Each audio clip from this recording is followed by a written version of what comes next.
See, I don't think actually women are conscious. I don't think that they have the same consciousness that men do, nor do they have anywhere near the same potential for consciousness that the male does. So that's a bit different there again.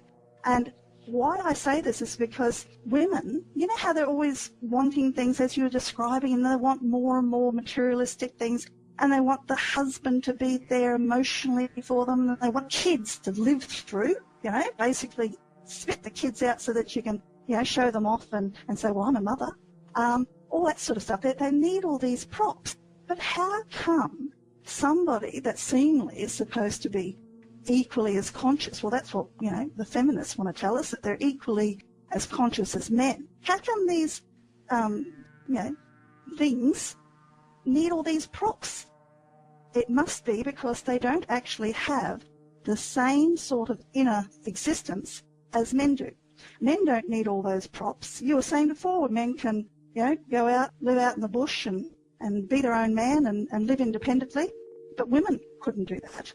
I mean, if you put her, you know, what's the good of being independent and alone for a woman? You know, that's the opposite to being a woman.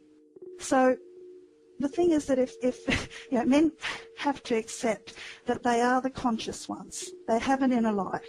They have that potential to be more than just themselves. They have that potential to look out at something that isn't just, you know, to do with them. It's something apart from them, something more important than them. And yet, so they have that potential, whereas women don't have that potential. So they don't actually have thoughts per se. They don't have the same sort of intellectual curiosity or ability to reason like men do. So, Rich, I don't understand still how you think, well, yeah, how do you think men basically got to this point in history? Here we are, you know, 2007, you know, surely, you know, we had all, as Dan was just saying, the world is relatively much safer than when we had wolves and big cats running after us. How come, you know, men haven't used this ability, their consciousness, and really just gone, oh, look, shove it, women. We're not playing the game anymore. We're going to actually, you know, go off and be individuals and bugger you. Well, because I think, like I say, historically, there is this, the kinds of men who have survived historically are not those kinds of men. The men who walk, you know, there are men who walked 3,000 years ago who walked off into the jungle, and I don't have their genes in me. I'm telling you, this so much of this is evolution and biology. But you've said some really unbelievably good things. There were 3 or 4 that I wish I could address. One of them has to do with women's basic level of insecurity. It's called shame as opposed to guilt. Shame is when you feel bad about yourself and you don't know why.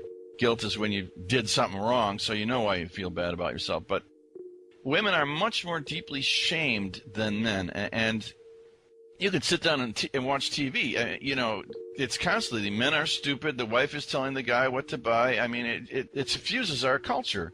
And all you have to do is imagine doing the obverse of those commercials where the man knows everything and the woman, you know, is just a bimbo, and nobody would respond to those commercials, and they turn the TVs off. I mean, there's a layer of sensitivity that women have that's probably good for some kind of family relations or something that I don't understand. But I want to get back to the obliviousness issue because that's what you're really talking about here. And I want to read this 3-minute thing, Dan, okay? Are men the oppressors of women, or are women the oppressors of men? This is part of the answer to Sue's thing, because men don't understand this. A woman wakes up in the morning in a house built by men. She starts the water to boil on a stove built by men, and sits at a chair and table put there by men, to read a newspaper written in part by women, but printed and delivered by men. She nibbles some toast made from grains grown and harvested by men. Whoops, time to take a shower. She turns a faucet handle installed by a man, and lo and behold, out comes hot water, delivered by a vastly complicated water system built by men. She drives to work in a car built by men, on roads built by men, powered by petroleum, drilled and refined and delivered by men. She arrives at an office building built by men. She walks to her desk, fires up her computer, and glances out her window at a city built by men, full of potential customers for her service business. Out of the corner of her eye, a table in the conference room that seems awkwardly out of place snags her attention. She strokes her earlobe. At that moment, the janitor scoots by in the hallway. "Bob, oh Bob, could you please move that table further into the corner? You're such a dear." She pins him with a delectable and utterly phony smile. Bob, oblivious to the cheapness of the words and falseness of the smile, thrilled to get any attention at all from such an attractive person, Bob pitches right in. And as he lugs one corner of the heavy table across the carpet, she exhales a comfortable sigh. Her day has begun. She will spend the next 8 to 10 hours telling other people what to do. That's her understanding of work. This creature, who has no idea where things come from, how they are made, and has not the slightest knowledge about how the world works, has been put in charge of it, because there is really nothing else of any specific value she could be doing. Podcast number 12, The Rude Guy. And right now, 1,000 feminists have either fainted or are breaking out the steak knives. Well, it's the reality. You know, what world did we grow up in? I've been in Tonga in Peru, where you wake up and it's not a man-made world. Everything out there is made by nature.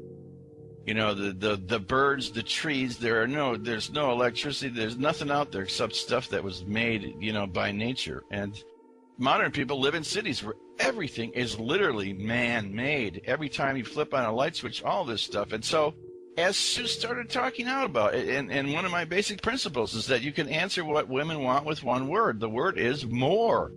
If they wake up in the jungle, they want, you know, a better straw roof on their house. If they wake up in a modern city, they want more appliances for their kitchen. It's every single day starts from where they got up, and they want more of something.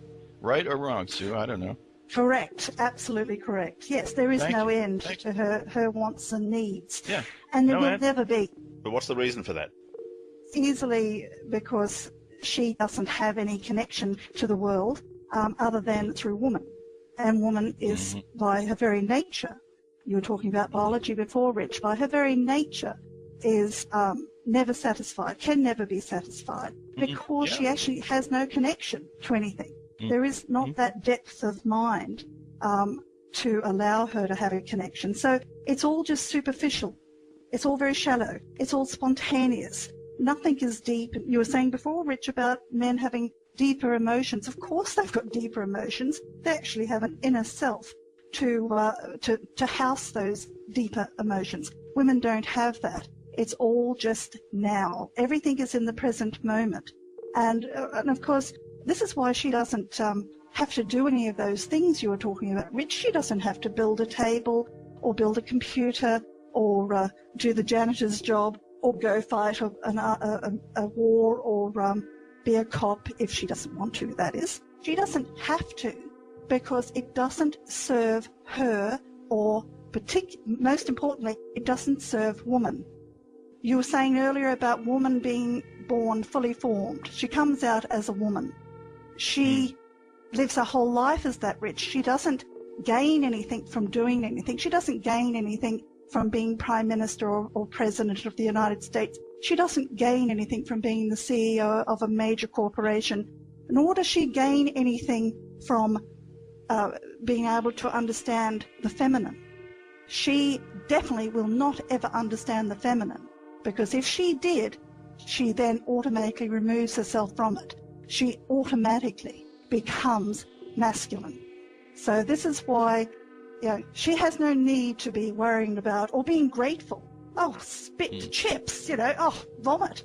Gosh, a woman being grateful, that would actually imply that she had those deeper emotions. So yes, you're spot on, Rich.